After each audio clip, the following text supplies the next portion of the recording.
Olá, amigos, novamente eu, você, nós todos, para refletir sobre os artigos que Allan Kardec escreveu nas revistas espíritas. Estou começando com alguns, muitos outros expositores irão falar, porque o arquivo é grande. A TV Nova Luz, criada para iluminar o seu dia, conta sempre com a sua participação. Acesse o site da nossa TV ou vai diretamente ao YouTube. Coloque o nome do expositor, são muitos que nós temos, e o tema da sua preferência. E bons estudos. Agradecemos muito a participação de vocês. Mandem suas perguntas, sugestões, críticas. Nós precisamos desse apoio generoso.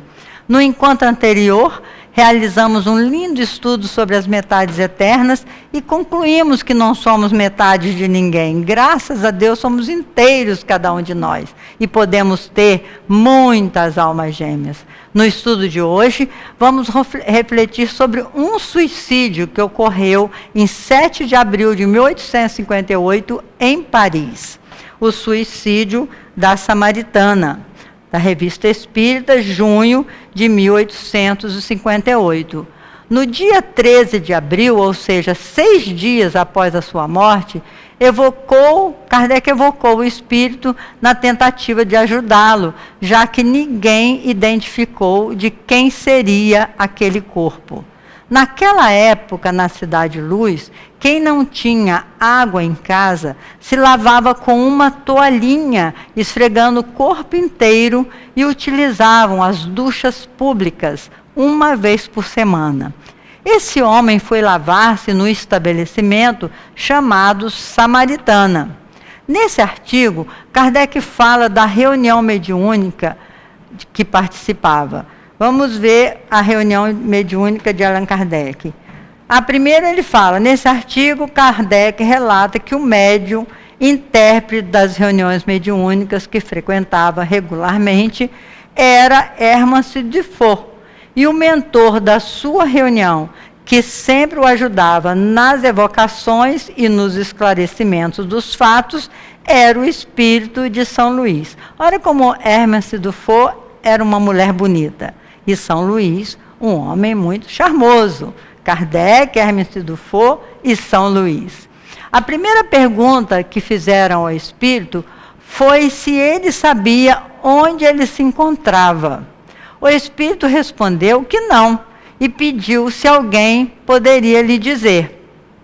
Kardec lhe respondeu que ele estava na Galeria Valois, Palais Royal, número 35.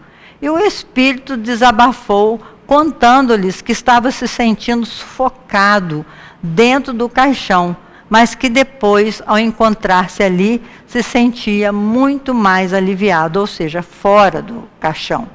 O doutrinador, então, lhe perguntou qual teria sido o motivo do seu suicídio, e ele se assustou, porque se sentia vivo, habitando o seu próprio corpo, acreditava-se ainda encarnado. Sentia-se muito confuso. Vamos ver no slide que tentamos ilustrar. Olha lá o espírito naquele sofrimento.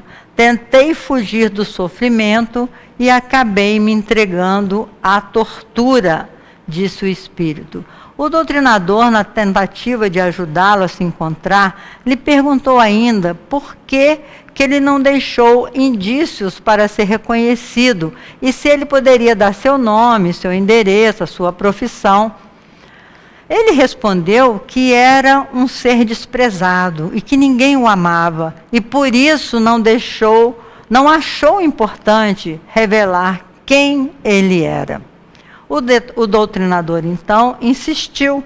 Vamos ver no slide. O que fizestes para ser assim repudiado? Perguntou o doutrinador. Quantas pessoas são assim como eu? Ele respondeu. Eu estava desiludido, sem esperança, sem acreditar no futuro, ansiava pela minha morte, pelo fim de tudo. O doutrinador insistiu em perguntar que reflexões haviam passado por sua cabeça ao sentir agora a extinção da vida. São suas as palavras, não refleti. senti, mas a vida não se extinguiu.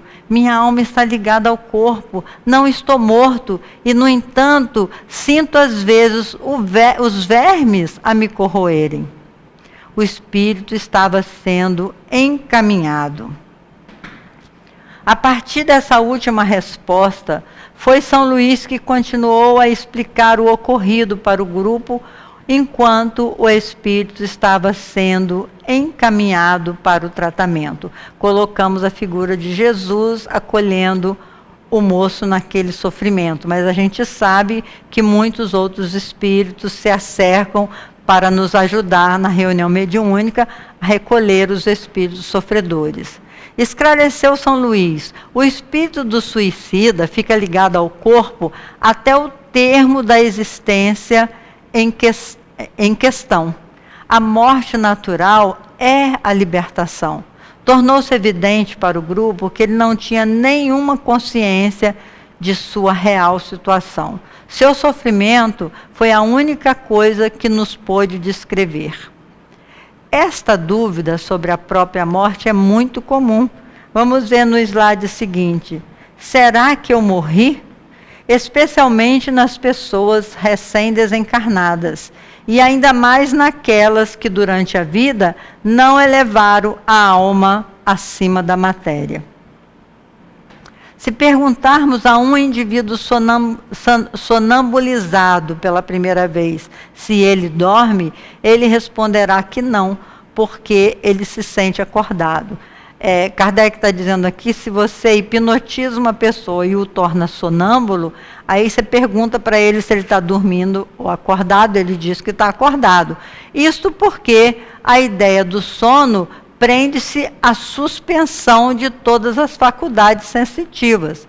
Ora, o sonâmbulo que pensa, que vê e sente, que tem consciência da sua liberdade, não se crê adormecido. A mesma coisa acontece com o homem que acaba de desencarnar.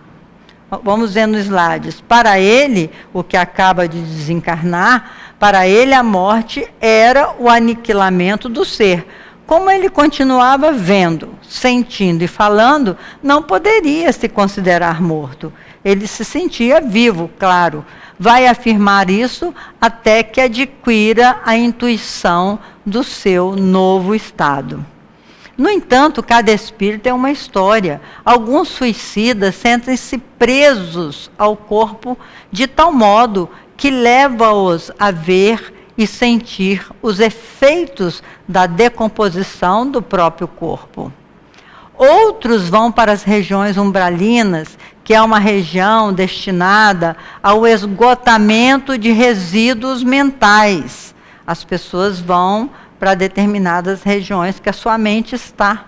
Outros ainda, como conta no livro Memórias de um Suicida, tornam-se presas de obsessores e continuam vivendo na Terra ao lado dos homens, contaminando a sociedade, os lares terrenos, que não lhes oferecem resistências, atraindo-os com os maus pensamentos e ações equivocadas.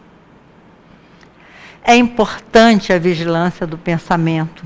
Não fomos criados para a dor. Vejamos nos slides. Suicídio é uma ilusão. Não se mate, você não morre. Fomos criados para o amor e a felicidade. Somos imortais. É isso, meus irmãos. Se você quer acabar com a sua vida, você não vai morrer. Você apenas vai mudar de dimensão material. E aí o que vai acontecer com você? Pode acontecer muitas coisas, dependendo de como foi a sua vida na Terra. Infelizmente, recebemos notícias quase que diariamente sobre pessoas que cometeram suicídio, porque o suicídio para o materialista é visto como uma porta de saída para os problemas. A vida continua após a morte do corpo físico e o suicídio é porta de entrada para mais problemas, dores e aflições. por piores que sejam as suas dores. Coragem, meu irmão. Não será pelo suicídio que elas terminarão. Deus é Pai. A dor tem um significado e com certeza ela vai passar. Irmão ou irmã que nos vê, não cometa uma bobagem dessa em sua vida. Viva até o último instante que você precisa na terra. Tudo, os espíritos que nos vê e que nos ouve, se está sofrendo, chame por Jesus. Jesus é a solução. Ele é capaz de minorar a sua dor. Vamos continuar com o slide. Ele nos conhece de todo sempre. Só Jesus tem recurso para abrandar e abreviar as nossas dores. Repetimos, o suicídio é a porta de maiores problemas, de mais dores, mais sofrimento. Muita paz e até o nosso próximo encontro, se Deus quiser.